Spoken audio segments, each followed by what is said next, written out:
a ball is dropped to the ground from height of 20 meters. It rebounded to the height of 5 meters. If the ball was in contact with the ground for 0.02 seconds, find the acceleration. So let's draw the diagram first. Let's say this is a ball which is being dropped from the height of 20 meters from the ground. So this is the height 20 meter and it is being dropped. Let's say this is my origin O. I will denote it by O dash because this also looks like O. So this is O dash and it rebounds to the height of 5 meter.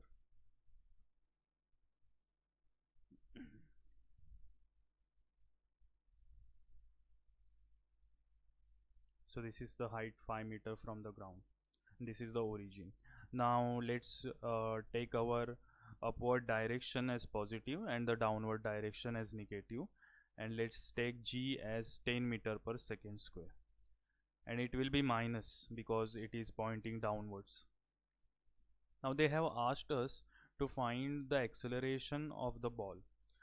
Now it is mentioned that it was for 0.02 seconds it was in contact with the ground.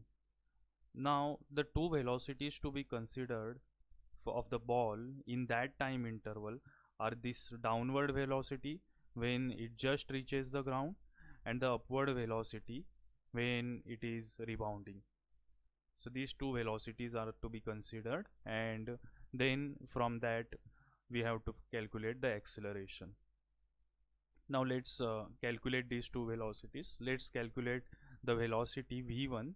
The velocity v1 is the velocity of this ball when it just reaches the ground. So it will be v1 is equal to, I will write here v1 when just reaches the ground.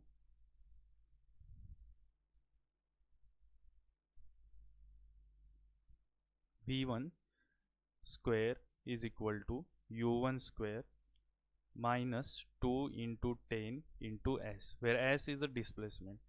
v1 square we have to find out. u1 is 0 because it is simply dropped, minus 2 into 10 into s. Now what is the displacement? Displacement is final position minus initial position. Final position is origin, so this is final, minus initial. Initial is 20, so it is 0 minus 20.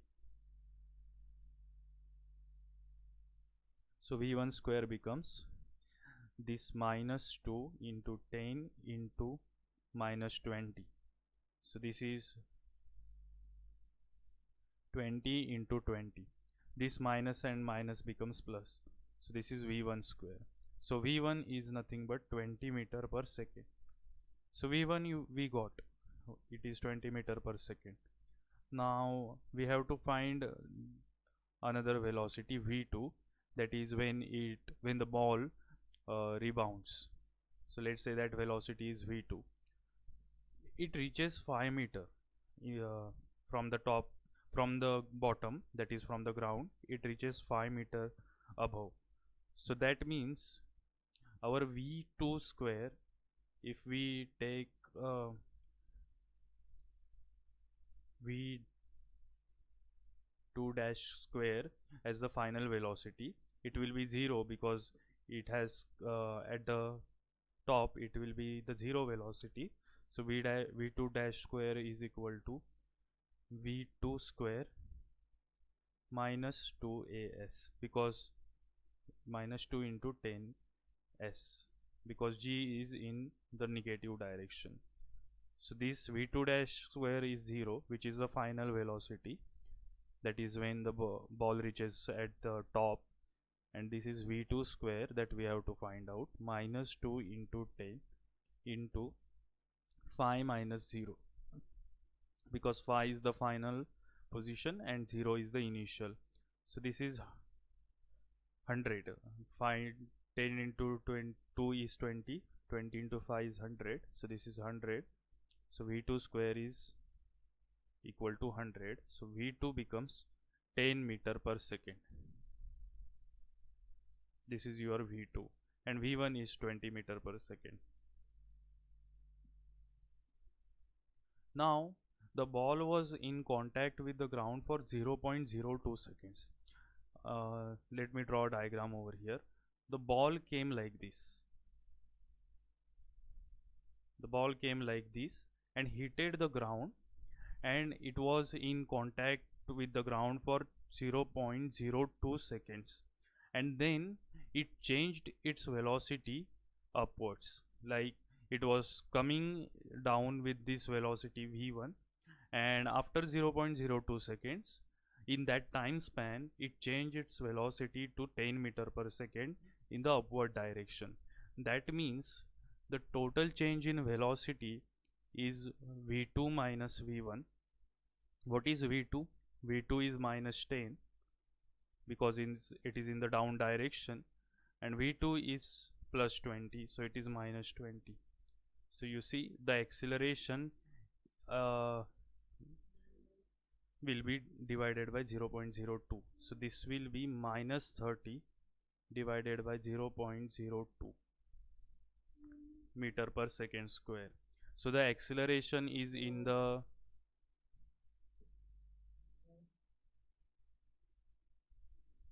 the final velocity is v2, which is not minus 10, it is indeed plus 10, and v1 is minus 20. So minus of minus, let me correct it over here only. So the final velocity is 10 meter per second. The initial velocity is 20, so it is minus 20 meter per second divided by 0.02 seconds. So this is 10 plus 20, which is 30 meter per second divided by 0.02 seconds. So this becomes 30 into 100 divided by 2 meter per second square, which is 15,000 meter per second square. No, sorry, 1500. It will be 1500 meter per second square. So this is the acceleration, and this is positive, and hence it is in the upward direction.